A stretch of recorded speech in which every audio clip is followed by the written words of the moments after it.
भारत और ताइवान के बीच कॉपरेशन लगातार आगे बढ़ रही है। कुछ दिन पहले ही भारत ने चाइना को साफ शब्दों में बोला था कि साउथ चाइना सी में स्टेटस क्यो को चेंज करने की कोशिश ना की जाए और ना ही कोई एक तरफा फैसला लिया जाए, जिसके बाद ताइवान ने भारत को थैंक्स भी बोला था। अमेरिका और जापान की तरह भारत ने तो ताइवान में अपने किसी भी अधिकारी को नहीं भेजा, लेकिन अब खबर निकल कर आ रही है कि ताइवान से कुछ अधिकारी और रिप्रेजेंटेटिव्स भारत के दौरे पर आए हैं। अब यहाँ पर टाइमिंग बहुत ही ज्यादा इंपॉर्टेंट हो जाती है, क्योंकि चाइना पहले ही भारत को चेतावनी दे चुका है कि भारत ना ही ताइवान के साथ कोई आधिकारिक मीटिंग करे और ना ही कोई ट्रेड एग्रीमेंट साइन करे। चाइना के बाद भारत दुनिया का दूसरा सबसे बड़ा स्मार्टफोन मैन्युफैक्चरिंग हब है। सेम यही सक्सेस अगर हमें इलेक्ट्रॉनिक्स इंडस्ट्री में रिपीट करनी है, यानी अगर भारत को इलेक्ट्रॉनिक आइटम्स का सबसे बड़ा एक्सपोर्टर देश बनना है, तो उसमें चाहिए भारत को ताइवान की मदद, क्योंकि जो चीज भारत को चाहिए वो ताइवान के पास है, जिसे सेमीकंडक्टर चिप्स कहा जाता है।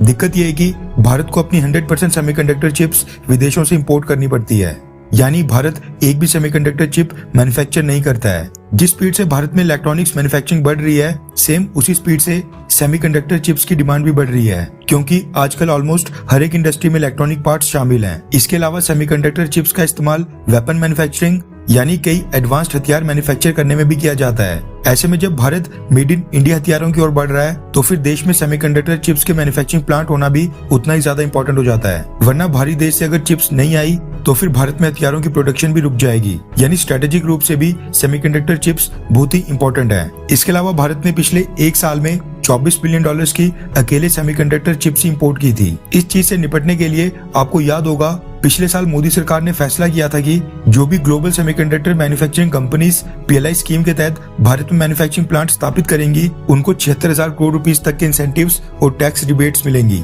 76,000 करोड़ रुपीस बहुत ही बड़ा अमाउंट है, जो कि $10 बिलियन के करीब बनते हैं। यानी भारत सरकार इतनी ज्यादा मजबूर हो गई है कि $10 बिलियन की इंसेंटिव्स भी देने को तैयार हो गई है। खुशी की बात यह है कि कई महीनों की नेगोशिएशंस के बाद अब ताइवान की कंपनीज ने भारत में सेमीकंडक्टर के मैन्युफैक्चरिंग प्लांट लगाने की ओर एक बड़ा कदम उठा दिया है।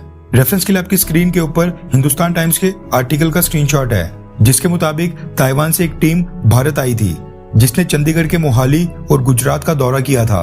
रिपोर्ट्स के मुताबिक ताइवान से आई ये टीम लोकेशन को फाइनलाइज करने के लिए आई थी, जहां पर सेमीकंडक्टर चिप्स का मैन्युफैक्चरिंग प्लांट स्थापित करना है। ताइवान का डेलीगेशन गुजरात की धुलेरा सिटी और मोहाली में सेमीकंडक्टर लेबोरेटरी को विजिट करने आया था। ये डेलीगेशन 4 दिन तक भारत में रुका था, जिस दौरान उन्होंने भारतीय सरकार के अधिकारियों के साथ भी मीटिंग्स की।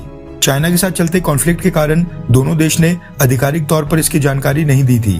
ताइवान से जो ये टीम भारत आई थी, ये ताइवान वापस जाकर अपनी कंपनीज को रिपोर्ट सबमिट करेंगी, जिसके बाद ये डिसाइड होगा कि भारत में सेमीकंडक्टर चिप्स के मैन्युफैक्चरिंग प्लांट के लिए कौन सी साइट फाइनलाइज करनी है। भारत सरकार ने ताइवान की कंपनीज को PLI स्कीम के माध्यम से इंसेंटिव्स देने का भी प्रावधान किया है। भारत सरकार ने फैसला किया है कि PLI स्कीम के तहत 10 सेमीकंडक्टर मैन्युफैक्चरिंग प्लांट और 2 डिस्प्ले फैब्रिकेशन प्लांट स्थापित करने वाली कंपनीज चुनी जाएंगी।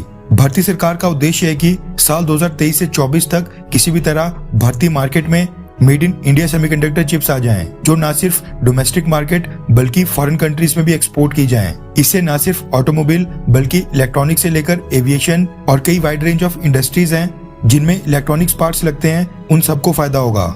चाइना ताइवान कॉन्फ्लिक्ट को लेकर ताइवान की सेमीकंडक्टर कंपनीज अपने भविष्य को लेकर पहले ही चिंतित हैं, इसलिए वो भी अब ताइवान या फिर चाइना से दूर किसी तीसरे देश में अपना मैन्युफैक्चरिंग प्लांट स्थापित करना चाहती हैं। खैर, आपको क्या लगता है कि क्या भारत को भी अमेरिका और जापान की तरह ताइवान कार्ड खेलना चाहिए, हाँ या फिर नहीं? नीचे कमेंट करके अपनी राय जरूर बताएं।